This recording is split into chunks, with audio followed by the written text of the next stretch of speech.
சரி நீ கிளம்புமா. இனிமே பணத்துக்காக ஆசைப்பட்டு இந்த மாதிரி வேலையெல்லாம் செய்யாத.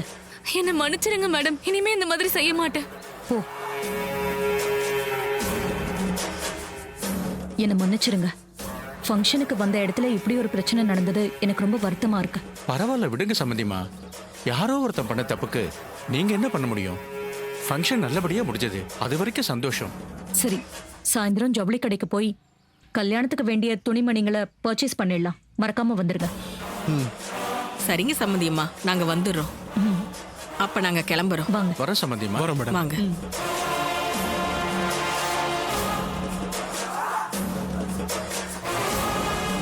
அப்பாடா, ஒரு வழியா அந்த நவீன் பையல போட்டு கொடுத்தாச்சு.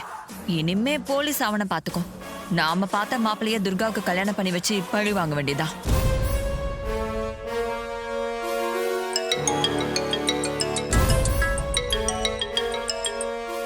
சொல்லு கார்த்தி. நீ நவீன், போலீஸ் உன்னை தேடி வருது. நீ உடனே அங்கிருந்து கிளம்பிடு. போலீஸா? ஏன், என்னாச்சு?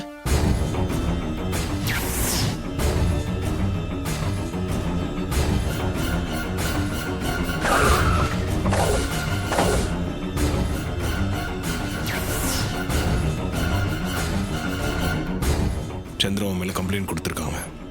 முதல்ல அங்கிருந்து கிளம்பு, அதான் உனக்கு நல்லது. சரி கார்த்தி.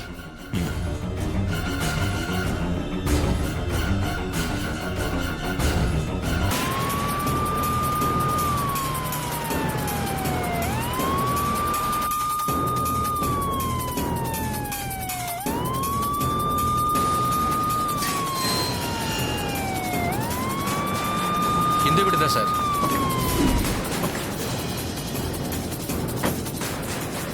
ஐயோ, போலீஸ் நம்மளதான் தேடி வராங்கன்னு நினைக்கிறேன்.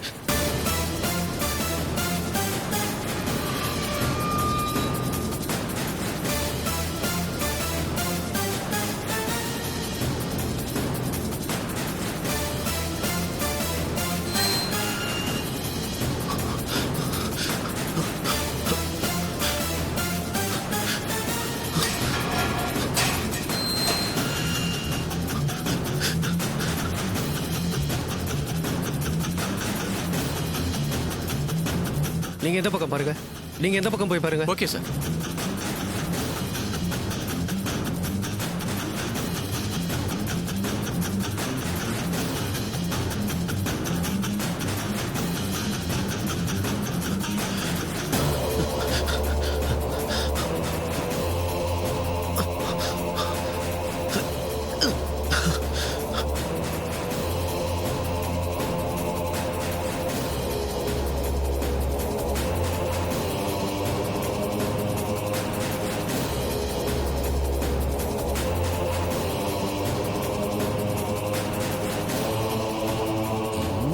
எங்க போனான்னு தெரியலையே, ஆளைய காணோம்.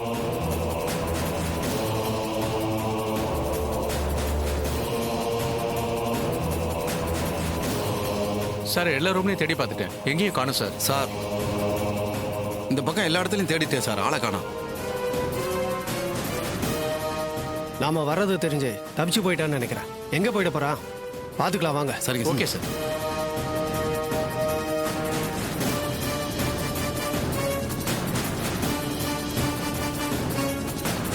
வாங்க போலாம். சரிங்க சார்.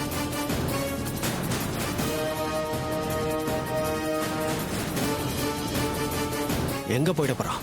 எப்படியோ தேடி escape ஆயிட்டா கண்டுபிடிச்சலாம். சார். வாங்க போலாம். சரிங்க சார். Okay sir.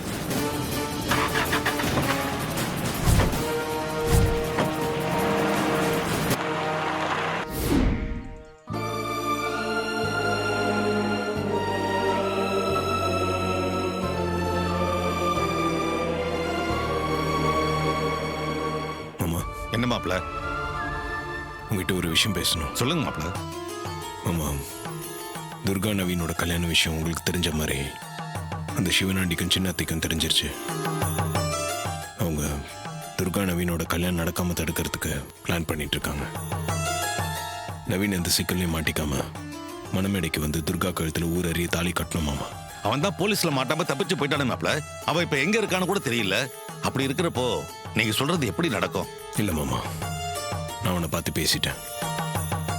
இப்போ அவன் யாருக்கும் தெரியாம தங்கறதுக்கு ஒரு பாதுகாப்பான இடம் வேணும். அதுக்கு நாம என்ன பண்ண முடியும் மாப்ள? அது அவன் சேஃபா இருக்கிறதுக்கு ஒரு இடம் இருக்கு. ஆனா அதுக்கு நீங்க சம்மதிக்கணும். நான் சம்மதிக்கணுமா? நீங்க எந்த இடத்த சொல்றீங்க மாப்ள? நம்ம வீட்டை தான் சொல்றோம் மாமா. என்ன மாப்ள சொல்றீங்க? நம்ம வீடா? ஆமா மாமா. இதை விட அவனுக்கு சேஃபான இடம் வேற எதுவும் இல்லை. வேற எங்க அவன் மறைஞ்சிருந்தாலும் போலீஸ் அவனை கண்டுபிடிச்சிருவாங்க. இந்த வீட்லயே அவனை தங்க வச்சா அவனும் சேஃபா இருப்பான். இங்க அவனை யாரும் தேடவும் மாட்டாங்க. இல்ல மாப்ள, அது சரியா வருமானு தெரியல. ஈஸ்வரிக்கும் சந்திராவுக்கும் இந்த விஷயம் தெரிஞ்சா பெரிய பிரச்சனை ஆயிடும். புரியுது மாமா, அதை நான் பாத்துக்கிறேன். கல்யாணம் வரைக்கும் அவன் இங்க இருக்கிறது தான் நல்லது. இல்ல மாப்ள, பின்னாடி ஏதாவது ஒரு பிரச்சனைல உண்மை தெரிய வந்தா அவ உங்களை பத்தி தப்பா நினைப்பா. மாமா, அதை பத்திலாம் இப்ப யோசிக்க வேண்டாம். நமக்கு துர்காவோட கல்யாணம் அவ ஆசைப்படியே நடக்கணும். அதான் இப்ப முக்கியம். எதா இருந்தாலும் நீங்க யோசிச்சு தான் செய்வீங்க. உங்களுக்கு சரின்னு பட்டா நீங்க செய்யுங்க. எனக்கு எந்த ஆட்சேபனையும் இல்லை. நீங்க ஒத்துக்கிட்டதுக்கு ரொம்ப தேங்க்ஸ் மாமா. தப்பா எதுவும் நடக்காது, நான் பாத்துக்கிறேன். சரி மாப்ள.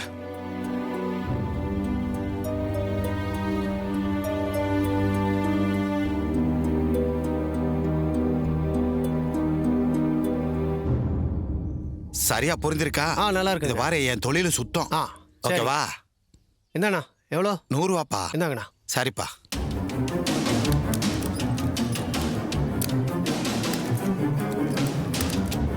வாங்க சார். சொல்லுங்க சார், என்ன விஷயம்? நீங்க எங்களுக்கு ஒரு காரியம் பண்ணி கொடுக்கணும். என்ன செய்யணும் சொல்லுங்க. அதை எடுமா.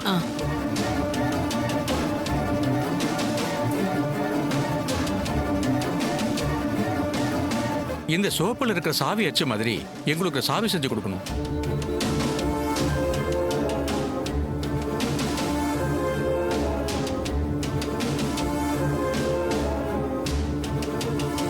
என்ன அப்படி பாக்குறீங்க?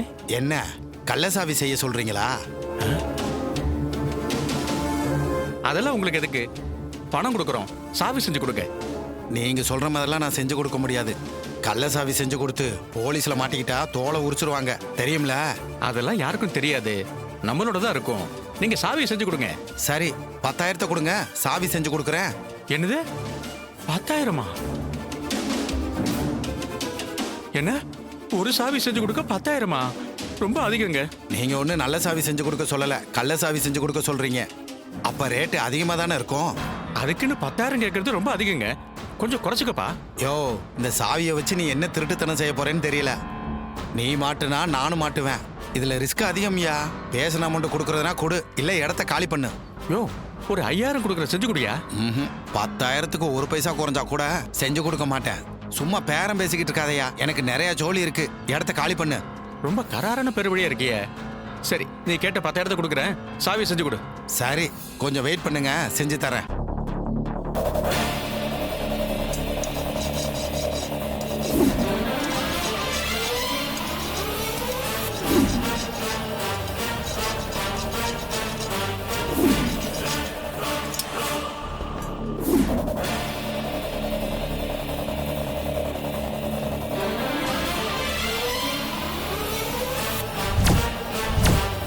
இந்தாயா உன் சோப்பும் சாவியும் பொடி.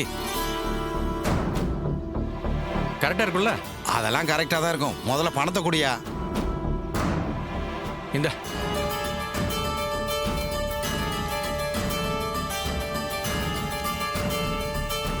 சரியா இருக்கு. சீக்கிரம் கிளம்புங்கயா. என்னைய ரொம்ப தான் விரட்டுற. போற இரு, வாமா போலாம். போங்க போங்க. எப்படியோ சாவி செஞ்சாச்சு. சாமுண்டீஸ்வரர் குடும்பம் சாயங்காலம் ஜவுளி கடைக்கு வரேன்னு சொல்லிருக்காங்க. அவங்க எல்லாரும் ஜவுளி கடையில இருக்கிறப்போ நாம 2 பேரும் அவங்க வீட்டுக்கு போய் இந்த சாவியால அந்த பீரோவை திறந்து அதுல இருக்கிற பணம் நகை எல்லாத்தையும் சுருட்டிக்கிட்டு நாம இந்த ஊரை விட்டு எஸ்கேப் ஆட வேண்டியதுதான். சூப்பர் ஐடியா ஐயா. யோ, பண நகைங்கள கைக்கு வந்ததுக்கு அப்புறம் என்ன ஏமாத்தலாம் நினைச்சிடாத. அப்புறம் நான் பொல்லாதவளா மாறிடுவேன். நான் ஏற்கனவே சொன்ன மாதிரி அங்க திருட போறதுல பாதி உனக்கு கொடுத்துறேன், ஏமாத்த மாட்டேன். வா போலாம். போ.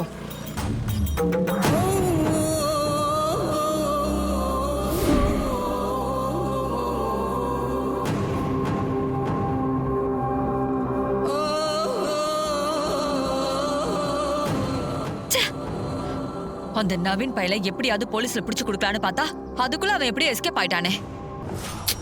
ஆமா சந்திரா, அவன் உள்ள இருந்தா தானே நாம நினைச்ச மாதிரி அந்த ஃப்ராடு மாப்பிள உங்க அக்கா பொண்ணு கழுத்துல தாலி கட்ட முடியும். இப்ப அவன் தப்பிச்சு போயிட்டான். இப்ப என்ன பண்றது? மருமகளே, போலீஸ் வர்றது தெரிஞ்சு அவன் எப்படி எஸ்கேப் ஆயிருப்பான்?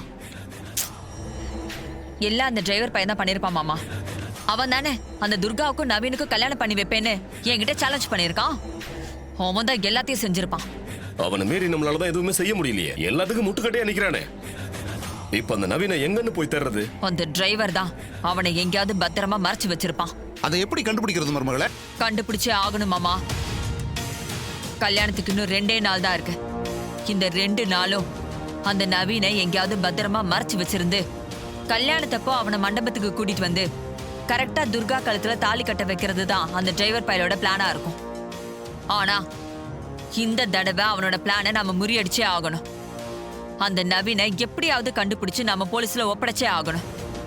இல்லனா என் அக்காக்காரி குடும்பத்தை பழி வாங்க முடியாமலே போயிடும். ஆமா சந்திரா, இத்தனை நாளா இதுக்காக நம்ம கஷ்டப்பட்டதெல்லாம் வீணா போயிடும். அந்த ஃப்ராடு மாப்பிள செல்வம் தான் உன் அக்கா பொண்ணு கழுத்துல தாலி கட்டணும். கல்யாணம் முடிஞ்சதும் அவன் அப்படியே அங்கிருந்து எஸ்கேப் ஆயிடணும். கல்யாணமான கொஞ்ச நேரத்துல மாப்பிள்ளை எஸ்கேப் ஆயிட்டான்னு வை, உன் அக்கா காரி நம்ம பொண்ணோட வாழ்க்கை இப்படி ஆயிடுச்சேன்னு கதறணும், கண்ணீர் வடிக்கணும். ஆமாண்டா மவனே, நம்மளை எப்ப பாரு கதற விடுற அந்த சாமுண்டீஸ்வரி கதறி கண்ணீர் வடிக்கிற காட்சியை பார்த்து நாம சந்தோஷப்படணும்டா. எல்லாமே நல்ல விதமா நடக்குமாமா. அதுக்கு முதல்ல நாம அந்த நவீன் பையலை தேடி கண்டுபிடிக்கணும். கவலைப்படாத சந்திரா, நாங்க எப்படியும் அவனை தேடி கண்டுபிடிச்சிருவோம். நானும் என் சைட்ல இருந்து முயற்சி பண்றேன். எப்படியும் அவனை கல்யாணத்துக்குள்ள கண்டுபிடிச்சு போலீஸ்ல ஒப்படைச்சிடணும்.